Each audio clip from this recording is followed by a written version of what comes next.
जंगल मेरी दुकान पर टूट पड़ेगा। इतने ताजे और चमकदार फल किसी और के पास हैं ही नहीं। थोड़े महंगे जरूर हैं, लेकिन चीज भी तो खास है।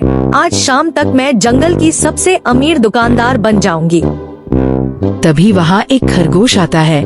वो खुशी खुशी फलों को देखने लगता है। अरे वाह लोमड़ी बहन, ये सेब तो बहुत शानदार लग रहे हैं। इतने बड़े और लाल सेब मैंने पहले कभी नहीं देखे। सुबह सुबह ऐसा ताज़ा फल मिल जाए तो मजा आ जाए। जरा बताना तो, एक सेब कितने का है? लोमड़ी अकड़कर बैठ जाती है और मुस्कुराते हुए जवाब देती है। एक सेब के बदले सिर्फ 5 मोटी गाजर लूंगी। मेरे फल साधारण नहीं हैं, जो सस्ते में मिल जाएं। बहुत मेहनत और समझदारी से इन्हें इकट्ठा किया है मैंने। जो अच्छी चीज चाहता है उसे कीमत भी अच्छी देनी पड़ती है। खरगोश की मुस्कान धीरे धीरे गायब हो जाती है। वो हैरानी से लोमड़ी को देखने लगता है। 5 गाजर में तो मैं आधा टोकरा फल खरीद सकता हूँ। तुम दाम बता रही हो या मुझे डराने की कोशिश कर रही हो? इतने महंगे फल तो जंगल में कोई भी नहीं बेचता। लगता है तुम्हें ग्राहकों से ज्यादा पैसों की चिंता है। लोमड़ी तुरंत ताना मारते हुए जवाब देती है। जिसके पास अच्छे फल होते हैं वही ऊंचे दाम रखता है। अगर तुम्हें महंगा लग रहा है तो कहीं और चले जाओ। मेरी दुकान पर जबरदस्ती कोई खरीदारी नहीं करता। इतना घमंड किसी दिन तुम्हें बहुत भारी पड़ेगा। दुकान सिर्फ सुंदर फल रखने से नहीं चलती है, ग्राहकों की इज्जत करनी भी जरूरी होती है। देख लेना, ऐसे दाम रखोगी तो कोई कुछ नहीं खरीदेगा। खरगोश वहाँ से चला जाता है। कुछ देर बाद एक हिरन धीरे धीरे दुकान के पास आती है। वो थकी होती है और उसकी नजर सीधे अंगूरों पर जाती है। लोमड़ी जी, ये अंगूर तो काफी ताज़ा दिखाई दे रहे हैं। सुबह से कुछ अच्छा खाने का मन कर रहा था। अगर दाम ठीक हो तो मैं थोड़ा अंगूर लेना चाहती हूँ। जरा बताइए, एक गुच्छा कितने का पड़ेगा? लोमड़ी बिना देर किए मुस्कुराने लगती है। एक गुच्छा अंगूर के बदले 10 ताजे पत्तों की गड्डी लगेगी। मेरे फल पूरे जंगल में सबसे ज्यादा अच्छे हैं। यहाँ हर चीज की कीमत उसकी खासियत से तय होती है। हिरन हैरानी से पीछे हट जाती है। उसके चेहरे पर साफ नाराजगी दिखाई देने लगती है। 10 गड्डी पत्ते तो मैं कई दिनों में इकट्ठा करती हूँ। इतने महंगे फल खरीदना हर किसी के बस की बात नहीं है। तुम्हारे फल अच्छे हैं, लेकिन दाम बिल्कुल गलत हैं। अगर ऐसे ही चलता रहा तो ग्राहक वापस नहीं आएंगे। मुझे किसी की सलाह सुनने की आदत नहीं है। जो खरीद सकता है वही मेरी दुकान पर रुकेगा। बाकी जानवरों के जाने से मुझे कोई फर्क नहीं पड़ता। मैं अपने फलों की कीमत बहुत अच्छे से जानती हूँ। घमंड इंसान हो या जानवर, दोनों को अंधा बना देता है। तुम सिर्फ जानवर, दोनों को अंधा बना देता है। तुम सिर्फ ज्यादा कमाई के बारे में सोच रही हो, लेकिन दुकान भरोसे और अच्छे व्यवहार से चलती है। मुझे लगता है तुम बहुत बड़ी गलती कर रही हो। हिरन भी वहाँ से चली जाती है। धीरे धीरे कई और जानवर दुकान पर आए। बंदर ने केले पूछे, भालू ने संतरे और तोते ने अंगूर। लेकिन हर बार लोमड़ी इतने ज्यादा दाम मांगती कि सभी जानवर नाराज होकर वापस लौट जाते। सुबह से इतने जानवर मेरी दुकान पर आए थे। सबने फलों की तारीफ भी की, लेकिन कोई खरीद कर नहीं ले गया। क्या सच में मैं बहुत ज्यादा दाम मांग रही हूँ, या फिर मेरा ये नया धंधा पूरी तरह बंद हो जाएगा? लोमड़ी धीरे धीरे लकड़बग्घे की दुकान के सामने जाकर रुकती है। उसके चेहरे पर चिंता साफ दिखाई दे रही थी। आज पूरा दिन मेरी दुकान पर कई जानवर आए थे। सबने मेरे फलों को देखा, उनकी तारीफ भी की और दाम भी पूछे, लेकिन कोई भी फल खरीद कर नहीं ले गया। अब मुझे समझ नहीं आ रहा कि आखिर मुझसे गलती कहाँ हो रही है। लकड़बग्घा धीरे धीरे मुस्कुराता है और कुछ पल तक लोमड़ी को ध्यान से देखता रहता है। गलती तुम्हारे फलों में नहीं है, बल्कि तुम्हारी सोच में है। तुम शुरुआत में ही बहुत ज्यादा कमाई करने की कोशिश कर रही हो।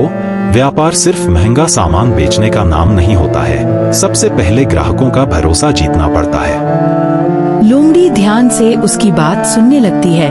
अब उसके चेहरे पर उत्सुकता दिखाई देने लगती है। लेकिन अगर मैं सस्ते दाम में फल बेचूंगी तो मुझे फायदा कैसे होगा? इतनी मेहनत के बाद भी कम कमाई होगी तो उसका क्या मतलब है?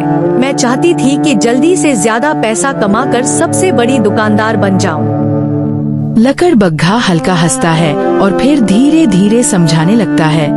शुरुआत में हमेशा थोड़ा धैर्य रखना पड़ता है। कुछ दिनों तक अपने फल बाकी दुकानों से सस्ते दाम में बेचो। जब जानवरों को लगेगा कि तुम्हारी दुकान पर अच्छा और सस्ता फल मिलता है, तब वे रोज तुम्हारी दुकान पर खुद चलकर आने लगेंगे। लोमड़ी अब पूरी दिलचस्पी से उसकी बातें सुन रही थी। उसकी आंखों में उम्मीद वापस लौटने लगी। मतलब पहले कम कमाई करके ग्राहकों को अपनी तरफ लाना होगा, फिर जब उन्हें मेरी दुकान की आदत पड़ जाएगी तब फायदा होगा।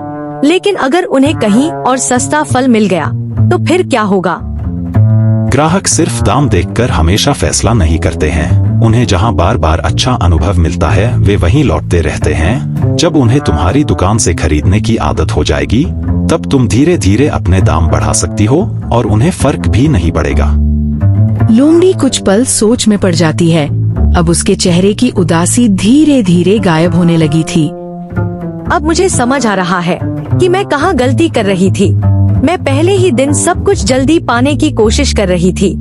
अगर मैं थोड़ा धैर्य रखती तो शायद ग्राहक वापस आते। हर बड़ा व्यापारी शुरुआत में यही तरीका अपनाता है। पहले लोगों को अपनी दुकान का आदी बनाया जाता है, उसके बाद धीरे धीरे असली कमाई शुरू होती है।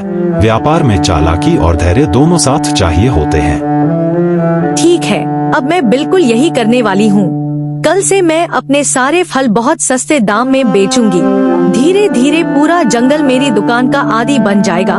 फिर देखना, सबसे ज्यादा कमाई मेरी ही होगी। लोमड़ी तेजी से अपनी दुकान की तरफ लौटने लगती है। उसके चेहरे पर अब उदासी की जगह नई चालाक योजना की चमक दिखाई दे रही थी। लोमड़ी अपनी दुकान के सामने एक बड़ा पोस्टर लगाती है, जिस पर लिखा था, आज सारे फल सस्ते दाम में। आज देखती हूँ कौन बिना फल खरीदे वापस जाता है। अब मैं वही गलती दोबारा नहीं करने वाली हूँ। पहले जानवरों को अपनी दुकान की आदत डलवानी पड़ेगी, उसके बाद ही असली खेल शुरू होगा। तभी वहाँ वही खरगोश दोबारा आता है। वो पहले दूर से दुकान को शक भरी नजरों से देखने लगता है। अरे, ये वही दुकान है ना, जहाँ कल एक सेब के 5 गाजर मांगे जा रहे थे। आज अचानक इतने बड़े अक्षरों में सस्ता दाम क्यों लिखा हुआ है? कहीं ये कोई नया धोखा तो नहीं है? मुझे तो कुछ गड़बड़ लग रही है। लोमड़ी तुरंत मीठी आवाज में बात करने लगती है। अरे खरगोश भाई, कल मुझसे थोड़ी गलती हो गई थी। मैंने दाम ज्यादा रख दिए थे, इसलिए कोई खुश नहीं था। लेकिन अब मैंने सबके लिए दाम बहुत कम कर दिए हैं। आज एक टोकरी सेब सिर्फ 2 गाजर में मिल जाएगा। क्या सच में सिर्फ 2 गाजर में एक पूरा टोकरी सेब मिलेगा? कल तो तुम ऐसे बात कर रही थी जैसे फल नहीं हीरे बेच रही हो। इतना बड़ा बदलाव अचानक कैसे आ गया? मुझे यकीन ही नहीं हो रहा है। व्यापार में कभी कभी गलतियों से सीखना पड़ता है। मुझे समझ आ गया कि ग्राहक खुश होंगे तभी दुकान चलेगी। इसलिए अब मैंने तय किया है कि सबको सस्ते दाम में अच्छे फल दूंगी। तुम चाहो तो खुद खरीद कर देख सकते हो। अगर सच में इतने सस्ते फल मिल रहे हैं तो फिर मैं जरूर खरीदूंगा। इतने ताजे से पूरे जंगल में कहीं और नहीं दिखते हैं। आज तो लगता है मेरा पूरा परिवार खुश हो जाएगा। लो, मुझे एक टोकरी सेब दे दो। लोमड़ी मुस्कुराते हुए उसे सेब दे देती है। पहली बार उसकी दुकान से कोई फल बिका था। धीरे धीरे बाकी जानवर, हिरन, बंदर और भालू भी वहाँ पहुँच जाते हैं। सुना है आज तुम्हारे फल बहुत सस्ते मिल रहे हैं। कल तो तुम्हारे दाम सुनकर मैं डर ही गई थी। अगर सच में दाम कम है तो मैं भी कुछ फल लेना चाहती हूँ। इतने अच्छे अंगूर देखकर खुद को रोक नहीं पा रही। हाँ हिरनी बहन, अब मेरी दुकान सबके लिए खुली है। मैं चाहती हूँ कि जंगल का हर जानवर यहाँ से खुशी खुशी फल खरीदे। आज सारे फल बहुत कम दाम में मिलेंगे ताकि किसी को परेशानी न हो। सारे जानवर फल खरीदने लगते हैं। किसी ने केले लिए, किसी ने संतरे और किसी ने अंगूर। धीरे धीरे लोमड़ी की दुकान के सारे टोकरी बिकने लगी। कुछ देर बाद दुकान पर लगभग सारे फल बिक चुके थे। लोमड़ी खुशी से झूम उठती है। अब धीरे धीरे पूरा जंगल मेरी दुकान का आदी बन जाएगा। रोज यही जानवर मेरे पास फल खरीदने आया करेंगे। फिर सही समय देखकर मैं अपने दाम भी बढ़ा दूंगी और तब मुझे सबसे ज्यादा फायदा होगा। दूसरी तरफ दूर खड़ा लकड़बग्घा चुपचाप सब कुछ देख रहा था। उसके चेहरे पर एक चालाक मुस्कान दिखाई दे रही थी। लकड़बग्घा धीरे धीरे जानवरों के पास जाता है और मीठी आवाज में बात शुरू करता है। लगता है आजकल तुम सब लोमड़ी की दुकान से खूब फल खरीद रहे हो। सुबह होते ही सब उसी की दुकान की तरफ भागते दिखाई देते हो। लेकिन क्या तुम लोगों ने कभी मेरे फलों के दाम के बारे में सोचा है? शायद तुम्हें पता ही नहीं कि तुम अभी भी ज्यादा पैसे खर्च कर रहे हो। लेकिन लोमड़ी तो अब काफी सस्ते दाम में फल बेच रही है। पहले वो बहुत महंगे दाम मांगती थी, लेकिन अब ऐसा नहीं है। कम से कम अब हमारे लिए वहाँ से खरीदना आसान हो गया है। फिर तुम ऐसा क्यों कह रहे हो कि हम ज्यादा खर्च कर रहे हैं? अगर तुम्हें सच में सस्ता फल चाहिए तो सीधे मेरे पास आया करो। जितने में लोमड़ी सिर्फ एक फल देती है, उतने में मैं 5 फल दे दूंगा। मैं कम कमाई करके ज्यादा ग्राहकों को खुश रखना पसंद करता हूँ। आखिर रोज खरीदारी करने वालों को फायदा भी तो होना चाहिए। क्या सच में तुम इतने कम दाम में फल बेचोगे? अगर ऐसा है तो फिर ये तो हमारे लिए बहुत बड़ा फायदा होगा। रोज रोज फल खरीदने में काफी सामान खर्च हो जाता है। कम दाम में ज्यादा फल मिल जाए तो इससे अच्छा क्या होगा? मैं व्यापार सिर्फ कमाई के लिए नहीं करता हूँ। मैं चाहता हूँ कि जंगल का हर जानवर भरपेट अच्छे फल खा सके। इसलिए मैं हमेशा कम दाम में ज्यादा फल देता हूँ। जो एक बार मेरी दुकान पर आता है वो दोबारा कहीं और नहीं जाता। बात तो तुम्हारी सही लग रही है। जब हमें हर रोज फल खरीदने ही हैं, तो ज्यादा खर्च क्यों करें? अगर कम दाम में ज्यादा फल मिल रहे हैं तो वही समझदारी होगी। आखिर बचत करना भी तो जरूरी है। हाँ, मैं भी यही सोच रहा हूँ। लोमड़ी की दुकान अच्छी है, लेकिन वहाँ अब भी दाम ज्यादा लगते हैं। अगर तुम्हारे पास सच में इतना सस्ता फल मिलता है तो फिर हमें तुम्हारी दुकान से ही खरीदना चाहिए। लकड़बग्घा धीरे धीरे मुस्कुराता है और अपने फलों की टोकरी खोलता है। उसमें ढेर सारे ताजे फल भरे हुए थे। तुम लोग खुद सोचो कि रोज कहाँ फायदा होगा। 1-2 दिन नहीं बल्कि हर दिन खरीदारी करनी पड़ती है। जहाँ कम दाम में ज्यादा चीज मिले वही असली समझदारी होती है। मैं हमेशा तुम्हें सस्ते में ज्यादा फल देता रहूंगा। मुझे लगता है अब हमें लकड़बग्घे की दुकान से ही फल खरीदने चाहिए। कम दाम में ज्यादा फल मिलना हमारे लिए ज्यादा अच्छा रहेगा। रोज रोज ज्यादा सामान खर्च करने से तो यही बेहतर है। कम से कम इससे हमारा भी फायदा होगा। हाँ, अब से हम तुम्हारी दुकान से ही फल खरीदेंगे। रोज की खरीदारी में बचत होना हमारे लिए बहुत जरूरी है। आज से हम सब तुम्हारे ही ग्राहक बन गए। लकड़बग्घा के चेहरे पर धीरे धीरे बड़ी चालाक मुस्कान खेल जाती है। वो मन ही मन अपनी योजना के सफल होने पर खुश होने लगता है। लोमड़ी को लगा था कि वही सबसे चालाक व्यापारी है, लेकिन असली खेल तो अब शुरू हुआ है। धीरे धीरे उसके सारे ग्राहक मेरी दुकान पर आ जाएंगे और फिर पूरा जंगल सिर्फ मुझसे ही फल खरीदेगा। अगली सुबह जंगल का बाजार फिर से खुल चुका है। आज लोमड़ी ने पहले से भी ज्यादा ताजे और चमकदार फल अपनी दुकान में सजाए हुए थे। आज तो मेरी दुकान पर पहले से भी ज्यादा भीड़ लगेगी। कल इतने सारे जानवरों ने यहाँ से खुशी खुशी फल खरीदे थे। अब तो उन्हें मेरी दुकान की आदत पड़नी शुरू हो गई होगी। लोमड़ी आराम से बैठ जाती है और रास्ते की तरफ देखने लगती है। उसे पूरा यकीन था कि थोड़ी ही देर में जानवर आने शुरू हो जाएंगे। कुछ समय बीत जाता है, लेकिन दुकान के सामने से कोई भी जानवर नहीं गुजरता। अजीब बात है, आज अभी तक खरगोश भी नहीं आया। वो तो सबसे पहले दौड़कर मेरी दुकान पर पहुंच जाता था। शायद आज सबको आने में थोड़ी देर हो रही होगी। थोड़ा और इंतजार कर लेती हूँ। लोमड़ी की मुस्कान धीरे धीरे गायब होने लगती है। अब उसके चेहरे पर बेचैनी दिखाई देने लगी थी। अब बैठकर इंतजार करने से कुछ नहीं होगा। मुझे पता लगाना ही पड़ेगा कि आज कोई ग्राहक क्यों नहीं आया। जरूर कहीं ना कहीं कुछ गड़बड़ हुई है और जब तक सच पता नहीं चलेगा मुझे चैन नहीं मिलेगा। लोमड़ी धीरे धीरे अपनी दुकान से उठती है। वो आखिरी बार अपने फलों को उदास नजरों से देखती है। लोमड़ी तेजी से बाजार की दूसरी तरफ चलने लगती है। उसके चेहरे पर अब चिंता, बेचैनी और शक तीनों दिखाई दे रहे थे। तभी लोमड़ी की नजर खरगोश, हिरन और भालू पर पड़ती है। तीनों के पास फलों की टोकरी थी, लेकिन वो फल उसकी दुकान के नहीं लग रहे थे। आज तुम लोग मेरी दुकान पर क्यों नहीं आए? मैं सुबह से तुम्हारा इंतजार करती रही लेकिन कोई भी नहीं पहुंचा। मैंने तो अपने सारे फलों के दाम भी बहुत कम कर दिए थे, फिर भी तुम सबने मेरी दुकान से कुछ क्यों नहीं खरीदा? हम पहले तुम्हारी दुकान पर आने वाले ही थे, लेकिन फिर हमें पता चला कि लकड़बग्घा तुमसे भी आधे दाम में फल बेच रहा है। जितने में तुम एक फल देती हो उतने में वो कई फल दे देता है। अब बताओ, ऐसे में हम तुम्हारी दुकान से क्यों खरीदते हैं? लोमड़ी का चेहरा धीरे धीरे उतरने लगता है। उसे अपनी बातों पर यकीन ही नहीं हो रहा था। क्या लकड़बग्घा इतना सस्ता फल बेच रहा है? लेकिन उसने तो खुद मुझे ये सलाह दी थी कि दाम कम कर दो। उसने कहा था कि इससे मेरे ग्राहक बढ़ जाएंगे और दुकान चल पड़ेगी।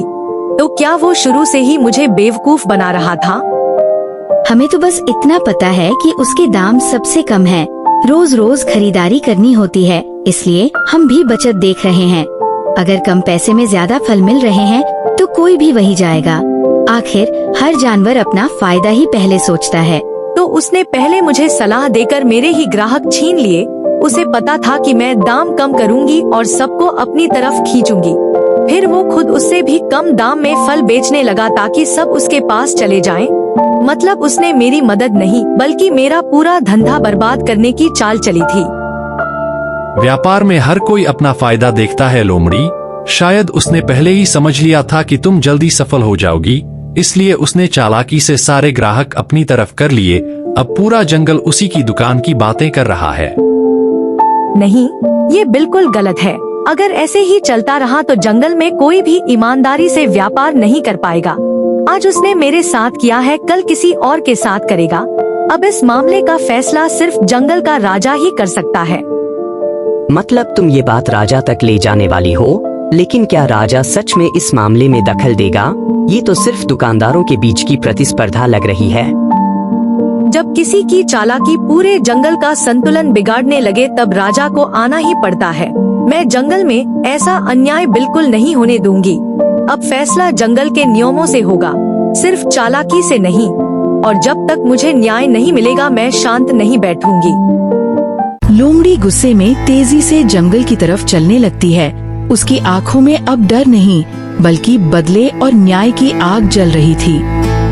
महाराज, मेरे साथ बहुत बड़ा अन्याय हुआ है। मैंने मेहनत करके अपनी फल की दुकान शुरू की थी और ग्राहकों को खुश करने की कोशिश भी की, लेकिन लकड़बग्घे ने पहले मुझे सलाह दी और फिर उसी सलाह का फायदा उठाकर मेरे सारे ग्राहक छीन लिए। अगर जंगल में ऐसे ही चलता रहा तो कोई भी व्यापारी ईमानदारी से काम नहीं कर पाएगा। लोमड़ी जो कह रही है वो सच है क्या?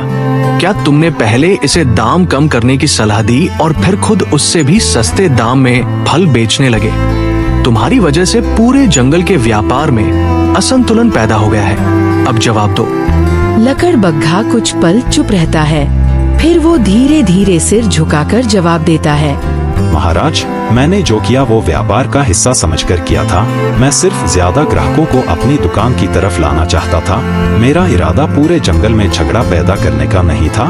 लेकिन अब मुझे समझ आ रहा है कि इससे बाकी व्यापारियों को नुकसान हुआ है। पंचायत में जानवर भी अब अपनी राय देने लगते हैं। कुछ जानवर लोमड़ी की बात से सहमत थे तो कुछ लकड़बग्घे की चालाकी की तारीफ कर रहे थे। तभी शेर जोर से दहाड़ता है।